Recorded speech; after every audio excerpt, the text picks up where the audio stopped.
Hi, Cancer. Let's just see what the cards say. All right, we know what's been going on. We know how you're feeling. We have a pretty good idea of what this North Node energy is going to be like now. You're getting it, right? You see where it's taking you?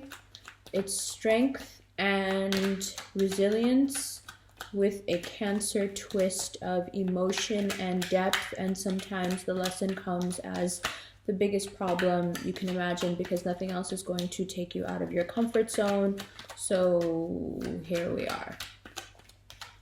Some things you're never going to stop doing, some things you're never going to let go of, some things will never get better if you don't first have some cataclysmic thing come in and wrench it away from you, or make it impossible for you to stay, or make it impossible for you to keep acquiescing to whatever is not good for you, or stop you from settling and being complacent. It's just what happens now. Okay, so, okay, let's see. The Magician, Queen of Pentacles. All right, starting off great. That magic, you'll have it. Money will start coming in. The career will get better and better, even if it doesn't seem like it right now. The Tower and the Eight of Swords. Like I said, sometimes the only way to get you out of something is for it just to be wrenched away, because there's no way you're ever going to let go. And then Six of Cups, and that may have something to do with a love interest or the remnants of a love interest. Let's keep going. Yeah, well, we knew that the Tower energy was swirling around. We know that the North Node is going to bring us all sorts of unforeseen changes. And you have your planet in your sign at the end of the month. So full moon in Cancer. That can be the Tower and the Eight of Swords for sure, because there's going to be so much light shining on you, and it's your light shining on you. Remember how I said last month, cleaning out the closets, but like doing it for yourself? So now the moon comes in and is even more pronounced.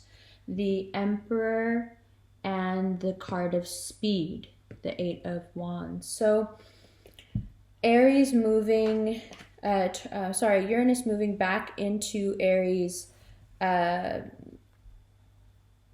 sudden shifting is going to start happening again, and it will be a bit painful, but you've got to trust me when I tell you that it's just setting you up. You're going through this strange period right now where every dip is actually just indicative of how the high is going to be, how high the high will be. But it's so easy to get lost in the dip. It's so easy to get lost in the trough of the wave right now and not remember that there will also be a crest. It's that time for you where the waves, I guess, are so big that even you are beginning to get unnerved. It's like, but I'm still an animal that has to stay somewhat close to the land. I need the security of both, which is really the insecurity of both. You're never quite comfortable anywhere except in your shell. And here come these events that are crashing on you with such weight and such emotional tumult that you can feel your shell starting to crack. And it's like, yeah, I'm a water animal, but I can't take the pressure of, how this water is hitting my shell right now.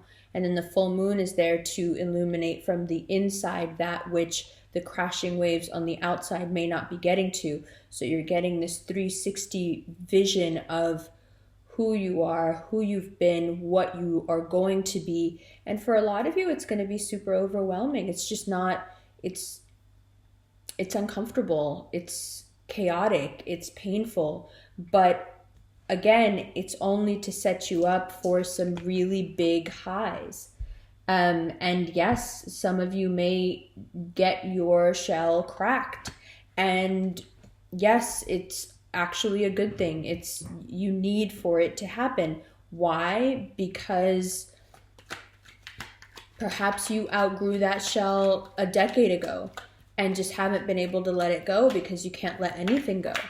You know, we're hitting a season of that which we're the worst at doing is the part of us that's going to be refined, the part of us that's just not up to par. And for us, that has to do with letting go. And especially letting go of that which perversely hurts us the most. That's what we try to hold on to the most. And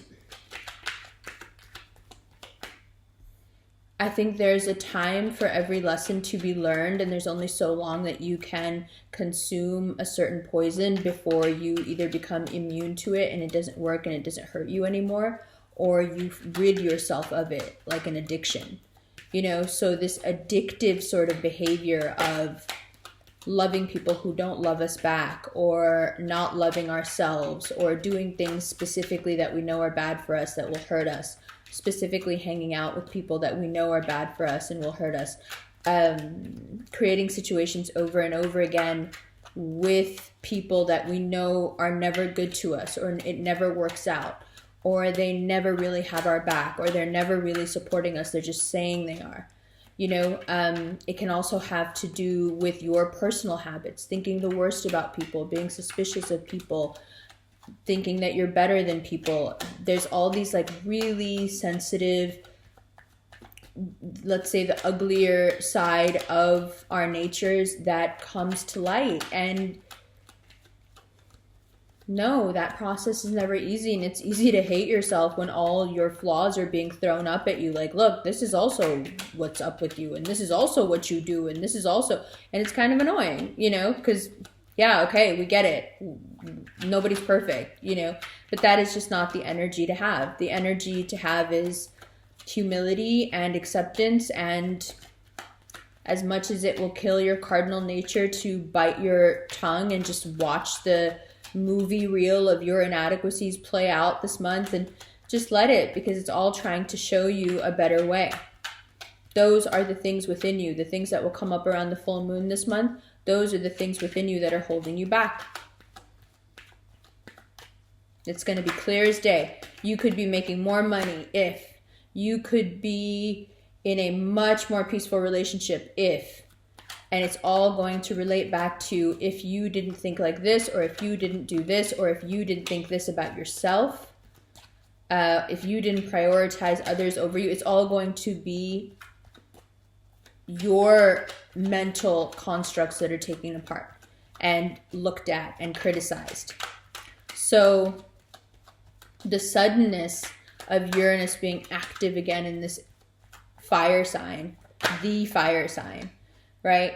And then you guys having the full moon, bottom of the deck, King of Cups, so that's really good. I'm telling you, the lows are low, but the highs are going to be really high. And then the reversal of fortune that we've been waiting for, we've been hoping for.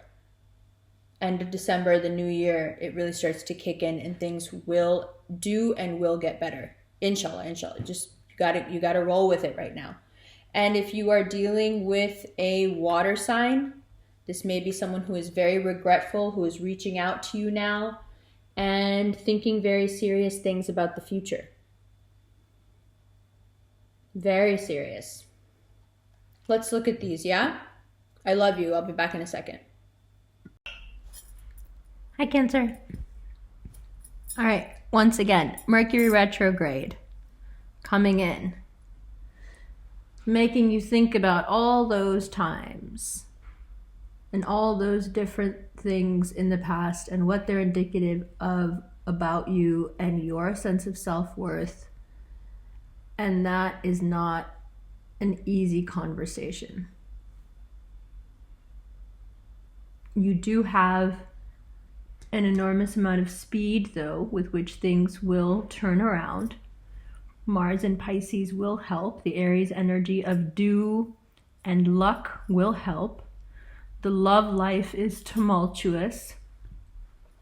You're still giving way more than you're getting, and you don't have a lot to give. You know, you may be at the point where you're thinking that the thing you wished for most was probably the worst thing for you. And that water sign is not even thinking about letting up. They are so sad about it all. They are so sad and waking up to what they really, really, really cannot live without. They're stuck. And they will reach out. And there is a chance for reconciliation here. I know, that sounds crazy, but it's a crazy time, Cancer. It's a lots of highs and lows.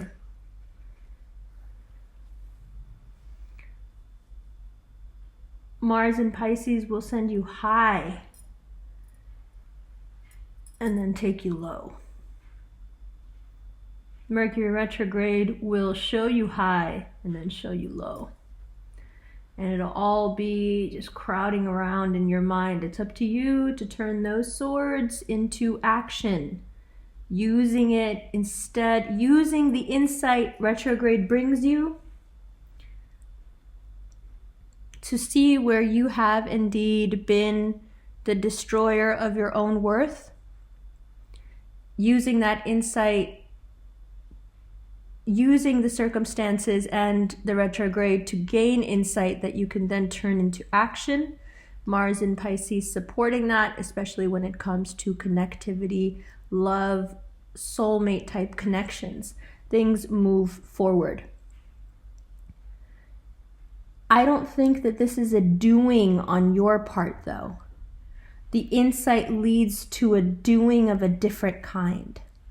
It's a Mars and Pisces kind of doing. It's like doing with your feelings. Feel the thing completely and it will be yours, but you get knocked out of feeling it completely by circumstance, and that's what sucks. But also, the circumstances being presented the way it is to give you clarity on how to ask for things and what you should not be asking for, because it just brings you heartache over and over again. Now, I don't know if that heartache has to do with this remorseful water sign. I suspect that it doesn't.